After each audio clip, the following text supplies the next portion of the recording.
पहले मैं पूरी तरह से इस पक्ष में था कि भूत प्रेत जैसी कोई चीज नहीं होती। जब भी कोई इस विषय पर चर्चा करता तो मैं अपने तर्कों के साथ खड़ा हो जाता। मेरा मन पूरी तरह से ये मान चुका था कि ये सब बस कल्पना है, डर है, बचपन की कहानियां है। हर बार जब बहस होती मैं ये साबित कर देता कि ये सब मन का वहम है और मेरे तर्कों के सामने लोग अक्सर चुप हो जाते। उस समय मुझे यही लगता था और वही मेरी सोच थी।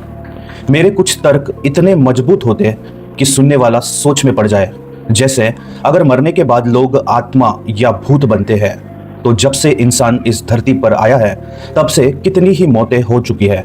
युद्धों में लाखों लोग मारे गए, महामारियों में असंख्य जाने गई, प्राकृतिक आपदाएं, दुर्घटनाएं हर जगह होती रही है। हर दिन कहीं ना कहीं किसी ने अपनी अंतिम सांस ली है।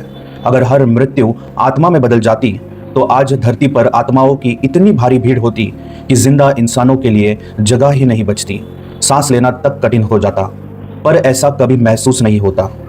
मुझे अजीब लगता था कि भूत अगर है तो हमेशा सुनसान जगहों पर ही क्यों होते हैं, पेड़ों पर, टॉयलेट्स में या वीरानों में ही क्यों होते हैं, और फिर सिर्फ कुछ लोगों को ही वो क्यों दिखाई देते हैं। जो लोग इस पर विश्वास नहीं करते उन्हें कभी ऐसा अनुभव क्यों नहीं होता।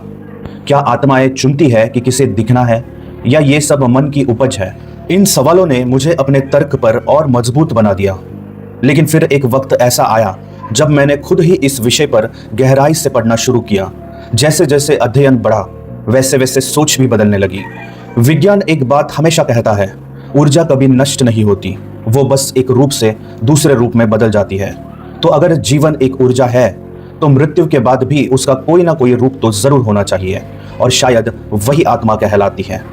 अब मैं मानता हूं कि हो सकता है कुछ लोग सच में किसी आत्मा या अदृश्य उपस्थिति को महसूस करते हो। सब अनुभव झूठे नहीं हो सकते। जो अनुभव बहुत गहराई से शेयर किए जाते हैं उन्हें पूरी तरह नकारना भी उचित नहीं। मन और चेतना की कुछ सीमाएं होती है और हो सकता है कुछ लोग उन सीमाओं से परे जाकर कुछ देख पाते हो। अब मैं ये सोचने लगा हूँ कि आत्माएं शायद किसी और डायमेंशन या कहिए आयाम में होती है। जैसे रेडियो की अलग अलग फ्रीक्वेंसीज होती है लेकिन एक वक्त पर हम एक ही को सुन पाते हैं, वैसे ही हो सकता है ये जीवन और मृत्यु के आयाम साथ साथ चल रही हो।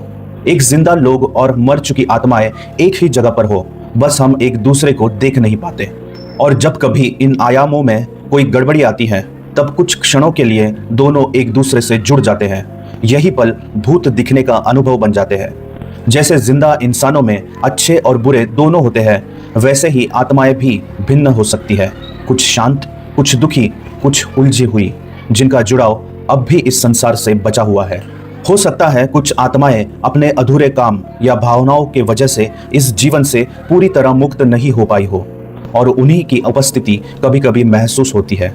अब मुझे लगता है कि भूत होना संभव हो सकता है, पर यह बात पूरी तरह समझना शायद अभी हमारे समझ की सीमा से बाहर है।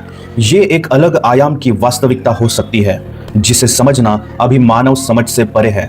जैसे जैसे ज्ञान बढ़ेगा शायद हम इन रहस्यों के और करीब पहुंचेंगे। तब तक ये विचार हमें सोचने और समझने का एक नया दायरा देता रहेगा। मिगांत।